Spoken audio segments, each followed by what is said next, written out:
Good morning students, welcome in the chemistry classes by Pawan sir, and today we will discuss a topic empirical formula and molecular formula. Okay, अपन ने last classes में stoichiometry को finish किया है. आज एक छोटा सा topic है एम्पायरिकल फॉर्मूला का, वो अपन देखेंगे, 2-3 क्वेश्चन देखेंगे, फिनिश करेंगे इसको. तो देखो बेटा, मोलिकुलर फॉर्मूला क्या होता है ये तो आप लोगों को पता है. मोलिक्यूल क्या होता है? एटम्स का जो ग्रुप होता है उसको मोलिक्यूल बोलते हो आप. H2O एटम्स का ग्रुप क्या है? मोलिक्यूल. ठीक है. और इसका जो ये फॉर्मूला लिखा है आपने, ठीक है, इसका जो सिंबॉलिक रिप्रेजेंटेशन दिया है आपने, इसे अपन क्या बोलते हैं? Molecular formula. ठीक है. तो एक तो होता है मोलिकुलर फॉर्मूला, जैसे आपने लिखा C2H4, ये क्या है? मोलिकुलर फॉर्मूला है. और जब इन एटम्स का आप एक सिंपल रेशियो निकालते हैं, ठीक है, तो आप इस C2H4 को CH2 ये लिख सकते हो सिंपल रेशियो में. ठीक है ना, नंबर ऑफ एटम्स का. तो ये तो हो गया आपका मोलिकुलर फॉर्मूला, मतलब रियलिटी में मॉलिक्यूल के अंदर कितना एटम्स है, वो हो गया आपका मोलिकुलर फॉर्मूला.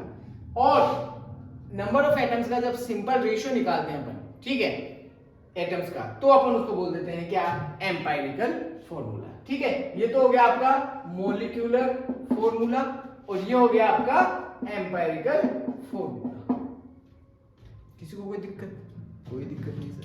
एम्पायरिकल फॉर्मूला क्या होता है? Empirical formula is the simplest whole number ratio of atoms present in one molecule.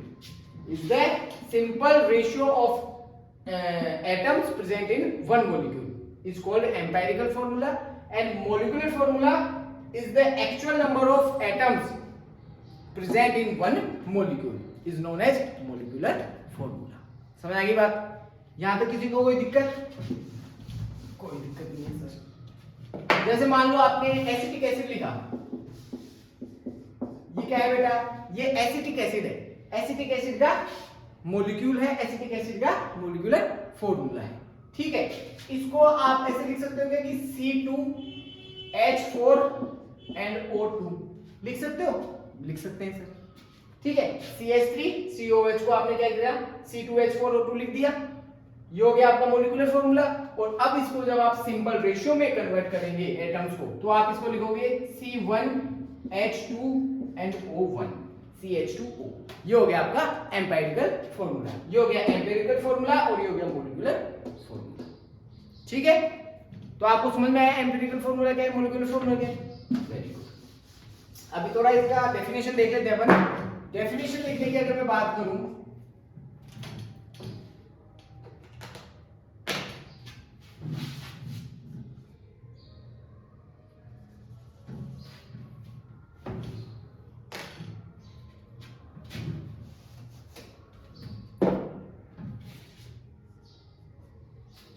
Hrithik sir. हाँ. किस में है इंक? कौन सा बता के गए थे आप? इसमें नहीं.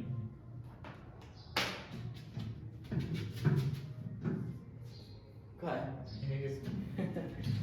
चल जाएगा. कोई सा भी चले भैया. No no no. ये चला के देखो, ये बोलेगा.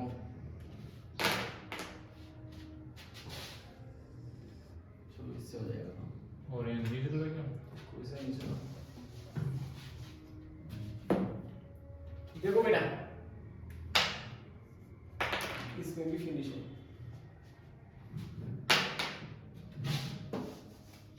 टेक्निकल टीम से बोलकर और इंग्लिश मंगवा बन गया. इंग्लैंड है. एम्पिरिकल फॉर्मूला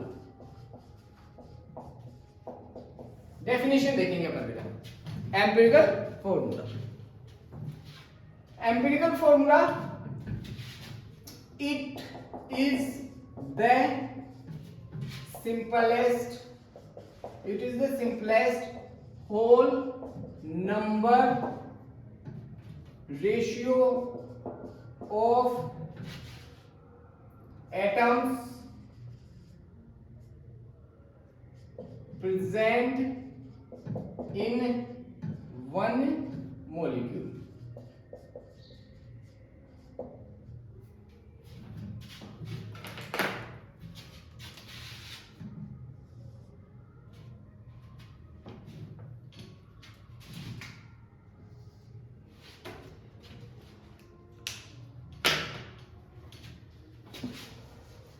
ठीक है। एम्पिरिकल फॉर्मूले की डेफिनेशन क्या लिखी? It is the simplest whole number ratio of atoms present in one molecule. मतलब एक मॉलिक्यूल के अंदर कितने एटम्स प्रेजेंट है, इसका सिंपलेस्ट रेशियो जो होगा होल नंबर का, उसे अपन क्या बोलते हैं बेटा? Empirical formula. क्या बोलते हैं? Empirical formula. एग्जांपल लिखेंगे तो आप लिखो बेंजीन C6H6, बेंजीन ये है मॉलिक्यूलर फॉर्मूला, और इसका एम्पिरिकल फॉर्मूला क्या लिखेंगे? CH। ये हो जाएगा आपका एम्पिरिकल फॉर्मूला। समझ आ गई बात यहां तक? कोई दिक्कत नहीं है। नेक्स्ट आप लिखो मॉलिक्यूलर फॉर्मूला। मॉलिक्यूलर फॉर्मूला क्या होता है? तो molecular formula it shows actual number of atoms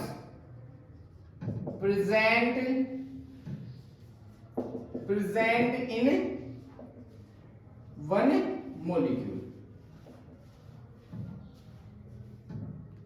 ठीक है बेटा। एग्जाम्पल C6H12O6, ये क्या है? मॉलिक्यूलर फॉर्मूला है। समझ आई यहां तक? कोई दिक्कत किसी को? आ रही है इनका? आ रही है। एम्पिरिकल फॉर्मूला और मॉलिक्यूलर फॉर्मूला का अपने डेफिनेशन देख ली, यहां तक किसी को कोई दिक्कत नहीं है। नेक्स्ट पॉइंट देखो, इसमें एक होता है, जैसे आप देखो इधर मॉलिक्यूलर फॉर्मूला, कुछ एक एग्जांपल देखते हैं अपन। एम्पिरिकल फॉर्मूला C2H4 का आपने CH लिखा, समझ आया? उसके बाद में आपने लिया C2H4O2, इसका आपने एम्पिरिकल फॉर्मूला CH2O लिखा, कोई दिक्कत? आपने लिखा C6H12O6, इसका आपने CH2O लिखा, कोई दिक्कत नहीं। एम्पिरिकल फॉर्मूला किसका? इन दोनों का क्या गया? सेम आ गया। दो अलग अलग मॉलिक्यूल है, इन दोनों का एम्पिरिकल फॉर्मूला क्या आ रहा है? सेम। इसका मतलब कि to molecules can have same empirical formula। दो या दो से ज्यादा मॉलिक्यूल्स का एम्पिरिकल फॉर्मूला सेम हो सकता है, क्योंकि ये कोई कॉन्स्टिट्यूएशन नंबर तो है नहीं है, ठीक है ना? ये एक रेशियो ही तो है, सिंपल रेशियो, और सिंपल रेशियो सेम आ सकता है दो या दो से ज्यादा मॉलिक्यूल्स का। मॉलिक्यूलर फॉर्मूला हमेशा अलग अलग मॉलिक्यूल का अलग अलग होगा, कभी भी दो मॉलिक्यूल का सेम मॉलिक्यूलर फॉर्मूला नहीं हो सकता, ठीक है ना? वो तो मॉलिक्यूल ही सेम हो जाएगा, लेकिन एम्पिरिकल फॉर्मूला जो है वो दो या दो से ज्यादा मॉलिक्यूल्स का सेम आ सकता है। यहां तक कोई दिक्कत नहीं है सर। इसके बाद में अपन देखें अगर, तो आपको पता है कि मॉलिक्यूलर फॉर्मूला और एम्पिरिकल फॉर्मूला के अंदर अपन क्या करते हैं? किसी एक नंबर से डिवाइड या फिर मल्टीप्लिकेशन होता है यहाँ पे। जैसे अगर अपन इनके नंबर्स को किससे डिवाइड कर रहे हैं? अगर 6 से डिवाइड करते हैं अपन, तो ये वाला फॉर्मूला आ जाता है। यहां पर अगर अपन 2 से डिवाइड कर देते हैं, तो ये वाला फॉर्मूला आ जाता है, ठीक है ना? इसको अपन बोलते हैं मल्टीप्लिकेशन फैक्टर। मल्टीप्लिकेशन फैक्टर, ठीक है? तो आप लिख सकते हो मल्टीप्लिकेशन फैक्टर। मल्टीप्लिकेशन फैक्टर निकालने के लिए अपन लिखते हैं molecular formula upon empirical formula. Molecular formula upon empirical formula अगर आप करते हो तो आपके पास में क्या आता है? मल्टीप्लिकेशन फैक्टर आता है। या फिर इसमें आप ये भी लिख सकते हो कि molecular formula mass upon empirical फॉर्मूले का मास। इससे भी क्या आ जाएगा? मल्टीप्लिकेशन नंबर आ जाएगा। अगर इस केस में मल्टीप्लिकेशन नंबर निकालोगे तो देखो क्या लिखोगे? मॉलिक्यूलर फॉर्मूला लिखो, मॉलिक्यूलर फॉर्मूला और एम्पिरिकल फॉर्मूला से डिवाइड करना है इसको, ठीक है ना? तो कितना आएगा बेटा यहाँ पे? 6 to 6 को आप डिवाइड करोगे 1 to 1 से, तो कितना आएगा यहाँ पे? यहाँ पे आएगा बेटा 6। एंड क्या आ जाएगा? 6 आ जाएगा यहाँ पे आपके। चलो यहाँ तक किसी को कोई दिक्कत है क्या? इतना ही देखना है अपन को थ्योरी में इसके अंदर, बाकी कुछ है नहीं स्पेशल इसके अंदर, इतना कोई लेंथी टॉपिक भी नहीं है। ओके, क्वेश्चन देखते हैं अपन। क्वेश्चन देखो, क्वेश्चन स्टार्ट करते हैं।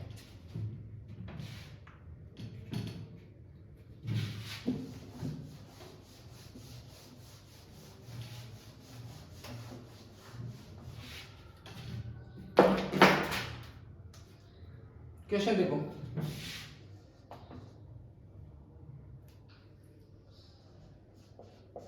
कैलकुलेट एम्पायरिकल फॉर्मूला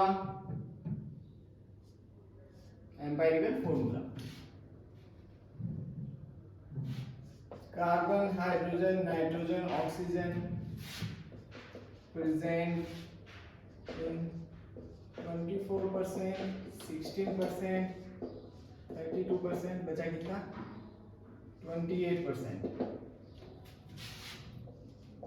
सॉल्यूशन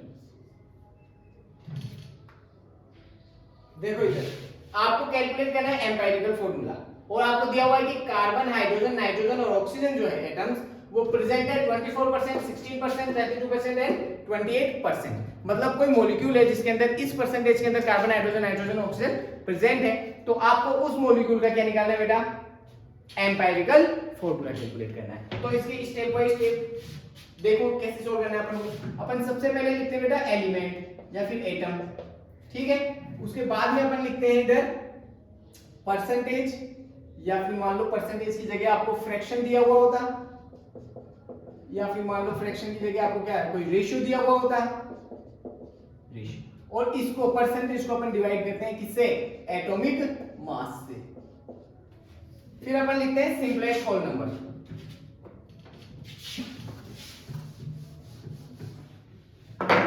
फिर अपन लिखते हैं ऋतिक सर, हाँ एक बार देखना ये दिख भी रहा है नहीं दिख रहा है, ये इंक बिल्कुल ही खत्म हो गई सर। ये तो सिंपलेस्ट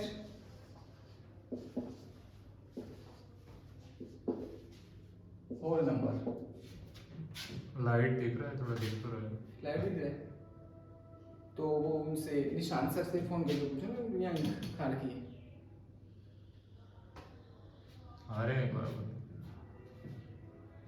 चलो बेटा अपन इस स्पीड में देखते हैं। देखो एलिमेंट लिखोगे, फिर परसेंटेज को आप डिवाइड करोगे एटॉमिक मास से, और फिर लिखोगे सिंपलेस्ट होल नंबर। एलिमेंट क्या क्या है, कार्बन है, हाइड्रोजन है, ऑक्सीजन है और नाइट्रोजन, ठीक है। कार्बन जो है, कार्बन का परसेंटेज कितना, 24। इसको डिवाइड करोगे एटॉमिक मास से, एटॉमिक मास कितना कार्बन का, 12, 2 आया। हाइड्रोजन कितना, 16%, हाइड्रोजन कितना 16%, और इसको डिवाइड करोगे एटॉमिक मास से तो हाइड्रोजन कितना आ जाएगा 16।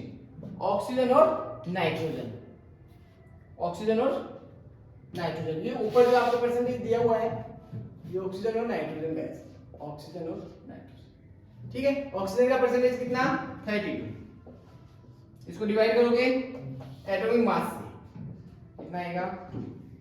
नाइट्रोजन का कितना 28, इसको डिवाइड करोगे 14 से, एटॉमिक मास 14, 2, ठीक है। ये लिख दिया आपने, परसेंटेज को एटॉमिक मास से डिवाइड करके लिख दिया। अभी आप सिंपलेस्ट होल नंबर लिखोगे, मतलब ये जो नंबर्स आए हैं आपको इनका सिंपलेस्ट होल नंबर निकालना है, होल नंबर रेशियो निकालना है। तो इन सबको सिंपल करने के लिए अपन क्या करें, सबको डिवाइड करते हैं अपन 2 से, क्योंकि 2 सबसे छोटा है इसमें, ठीक है ना। तो 2 से डिवाइड कर दो सबको इसमें, तो 2 2 इसको 2 से डिवाइड करो, 2/2 = 1, 16/2 = 8 and 2/2 = 1 and 2/2 = 1। ये आ गया सिंपल होल नंबर, इसका क्या गया, सिंपल होल नंबर आ गया। अब आप इनको सिंपल होल नंबर के अकॉर्डिंग लिख दो, वही आपका क्या हो जाएगा, एम्पायरिकल फॉर्मूला। कार्बन का कितना 1, हाइड्रोजन का कितना 8, ऑक्सीजन का 1, नाइट्रोजन का 1। यही आपका एम्पिरिकल फॉर्मूला है बेटा, समझ आया? यहाँ तक किसी को कोई दिक्कत? No sir. चलो तो इस फिर अपन सेकंड क्वेश्चन देखो, यही प्रोसेस रहेगी एम्पिरिकल फॉर्मूला निकालने की, ठीक है। नहीं है संडे सर मार्केट में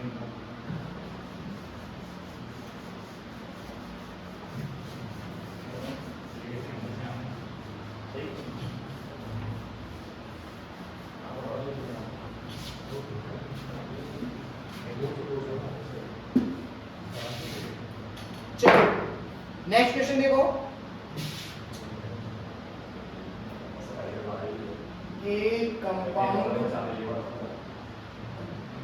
a compound have 78% carbon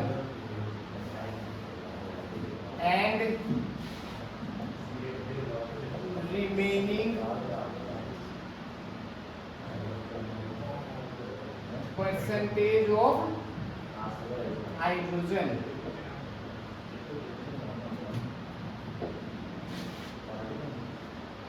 calculate empirical formula solution. Step by step कर रहा हूं, देखते जाओ।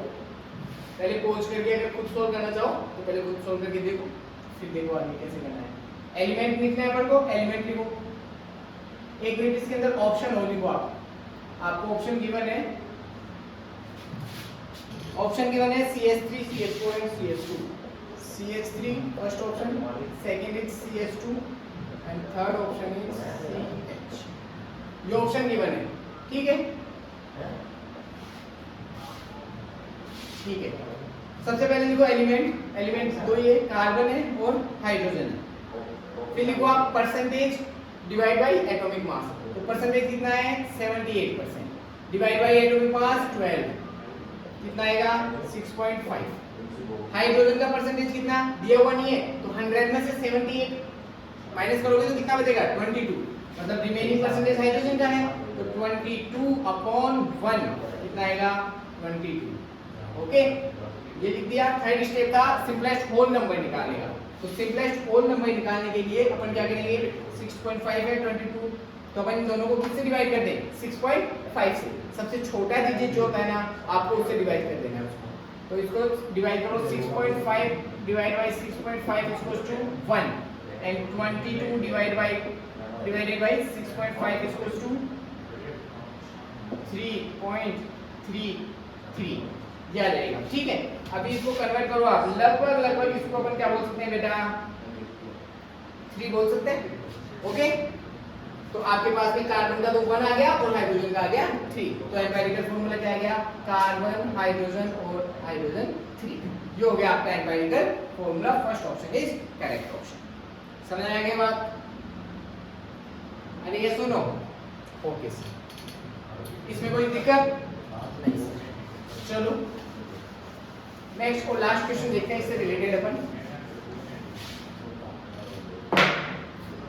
एक कंपाउंड है, एक कंपाउंड हैव 49.3% कार्बन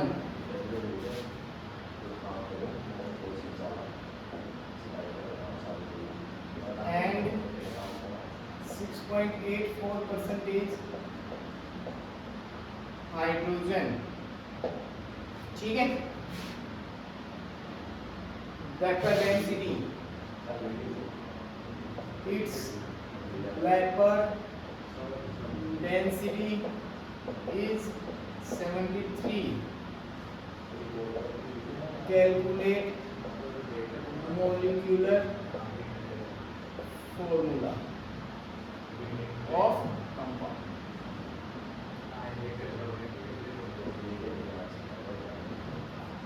ऑप्शन है इसके अंदर आपके पास में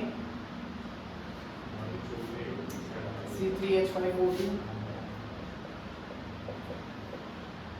सेकेंड ऑप्शन है C6H10O4। दो ऑप्शन है आपके पास में, कंपाउंड है जिसके पास में 49.3% कार्बन है और 6.84% हाइड्रोजन है और इसकी वेपर डेंसिटी दी हुई है 73। तो आपको करना है मॉलिक्यूलर फॉर्मूला कैलकुलेट, और मॉलिक्यूलर फॉर्मूला के दो ऑप्शन दिए हुए हैं आपको, ठीक है। तो इसके अंदर सबसे पहले अपन क्या करेंगे, एम्पिरिकल फॉर्मूला निकालेंगे और एम्पिरिकल फॉर्मूला निकालने के बाद में ये जो वेपर डेंसिटी है इससे अपन क्या निकाल देंगे, मॉलिक्यूलर फॉर्मूला। तो एम्पिरिकल फॉर्मूला निकालना है। एम्पिरिकल फॉर्मूला निकालने के लिए स्टेप बाय स्टेप इधर एलिमेंट लिखना है आपको। एलिमेंट कौन कौन है, कार्बन हाइड्रोजन और ऑक्सीजन, कार्बन हाइड्रोजन और ऑक्सीजन, ठीक है। इनके बाद में percentage divided by atomic mass. तो कार्बन का परसेंटेज कितना 49.3 अपॉन एटॉमिक मास 12। इसको सोल्व करोगे तो 4.108 इतना आ जाएगा ऑलमोस्ट। हाइड्रोजन का परसेंटेज कितना 6.84 डिवाइड बाय 1 कितना आएगा ये 6.84। ऑक्सीजन का कितना, ऑक्सीजन का रिमेनिंग कैसे निकालोगे, 100 में से 6.8 को माइनस कर दो और 49.3 को माइनस कर दो, ठीक है। तो रिमेनिंग जो होगा वो इसका आ जाएगा ऑक्सीजन का रिमेनिंग आ जाएगा 43.86 परसेंटेज ऑक्सीजन है डिवाइड बाई 16, ठीक है। ये आएगा 3.74, ओके। परसेंटेज को डिवाइड कर दिया। फिर आप क्या करते हो, सिंपलेस्ट होल नंबर निकालोगे। तो सिंपलेस्ट होल नंबर निकालने के लिए क्या करेंगे अपन, सबसे छोटा कौन दिख रहा है इसमें आपको, 3.14, 2.74, ठीक है। सबसे छोटा कौन है, 2.74। तो 2.74 से सबको डिवाइड कर दो, सिंपल होल नंबर आ जाएगा। डिवाइड करो तो 4.108 डिवाइड बाई 2.74 ये आएगा आपका पास लगभग 1.5। फिर इसको डिवाइड करो 6.84 डिवाइड बाई 2.74 ये आएगा आपका 2.5, लगभग 2.5। और 2.74 को डिवाइड करोगे 2.74 से तो क्या आएगा 1, ठीक है। ये आ गया। अभी देखो अपन को होल नंबर चाहिए, होल नंबर में तो रेशियो निकलता है एम्पिरिकल फॉर्मूला में, लेकिन ये होल नंबर नहीं है। तो अपन क्या करें, इनको होल नंबर में कन्वर्ट कर लें। तो अपन इन तीनों ही डिजिट को क्या करें, 2 से मल्टीप्लाई कर देते हैं। तो देखो इधर 1.5 है, इसको मल्टीप्लाई करो 2 से, 2.5 को मल्टीप्लाई करो 2 से, 1 को मल्टीप्लाई करो 2 से, क्या आ जाएगा 3, 5 और ये आ गया whole number, simplest whole number आ गया आपके पास में। तो एम्पिरिकल फॉर्मूला क्या रहेगा, कार्बन कितना 3, हाइड्रोजन 5 और ऑक्सीजन 2, C3H5O2। C3H5O2 तो क्या गया एम्पिरिकल फॉर्मूला, C3H5O2 तो क्या गया एम्पिरिकल फॉर्मूला। लेकिन ये आंसर नहीं है, अपन को क्या निकालना है, मॉलिक्यूलर फॉर्मूला निकालना है। अपन को क्या निकालना है, मॉलिक्यूलर फॉर्मूला। इसमें कोई दिक्कत, देखो एम्पिरिकल फॉर्मूला क्या है आपके पास में, C3H5O2, ठीक है। अभी देखो क्या दिया हुआ है आपको दिया हुआ है वेपर डेंसिटी इज 73। तो आपको पता है कि मोलिक्यूलर मास जो होता है, मोलिक्यूलर मास या फिर आप इसको बोलो मोलिक्यूलर फॉर्मूला मास। मोलिक्यूलर मास जो होता है वो क्या होता है, 2 multiply vapour density, vapour density ये होता है, ठीक है। और वेपर डेंसिटी आपको दी हुई है 73, तो इसका मतलब 2 मल्टीप्लाई 73 ये क्या आ गया आपके पास में, मोलिक्यूलर मास फॉर्मूला आ गया आपके पास में। मोलिक्यूलर मास, मोलिक्यूलर फॉर्मूले का मास आ गया, ठीक है। और अब देखो नेक्स्ट स्टेप में आप क्या करोगे, नेक्स्ट स्टेप में अपन निकालेंगे मल्टीप्लिकेशन फैक्टर। मल्टीप्लिकेशन फैक्टर अपन कैसे निकालते हैं, n = mf mass upon molecular upon empirical formula mass. mf मास कितना है 2 मल्टीप्लाई 73 और एम्पिरिकल फॉर्मूले का मास कितना है, देखो एम्पिरिकल फॉर्मूला ये रहा, एम्पिरिकल फॉर्मूले का मास निकालो इसका। तो इसका मास कैलकुलेट करने के लिए 12 मल्टीप्लाई 3 प्लस 5 प्लस 32 ये कितना आएगा बेटा 73 ही आएगा, ठीक है। ये हो गया एम्पिरिकल फॉर्मूले का मास। यहाँ पे लिखो एम्पिरिकल फॉर्मूले का मास, ये कितना आएगा बेटा 2, मतलब n जो है मल्टीप्लिकेशन फैक्टर जो है वो कितना आ गया 2 आ गया आपके पास में। और जब मल्टीप्लिकेशन फैक्टर आपके पास में 2 आ गया तो मोलिक्यूलर फॉर्मूला भी आप निकाल लोगे, कैसे 2 = क्या लिखोगे आप, molecular formula upon empirical formula. Molecular formula आपको कैलकुलेट करना है और एम्पिरिकल फॉर्मूला C3H5O2 है।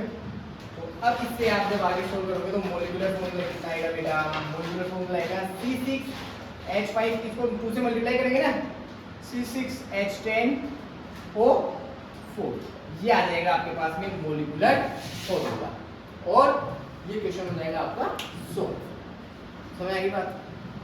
तो ये एम्पिरिकल फॉर्मूला और मॉलिक्यूलर फॉर्मूले का इतना ही रोल है अपने केमिस्ट्री के अंदर, और आपको इससे क्या रिलेटेड क्वेश्चन करने हैं ज़्यादा से ज़्यादा, लगेगा यही सब कुछ उसमें, थ्योरी यही काम आएगी, ठीक है। इजी क्वेश्चन हो हार्ड क्वेश्चन हो इसी थ्योरी से सॉल्व होंगे। जितने ज़्यादा आप क्वेश्चन सॉल्व करते जाओगे उतना ही ज़्यादा आपकी क्लियरिटी आती जाएगी और empirical formula and molecular formula complete है, ठीक है बेटा।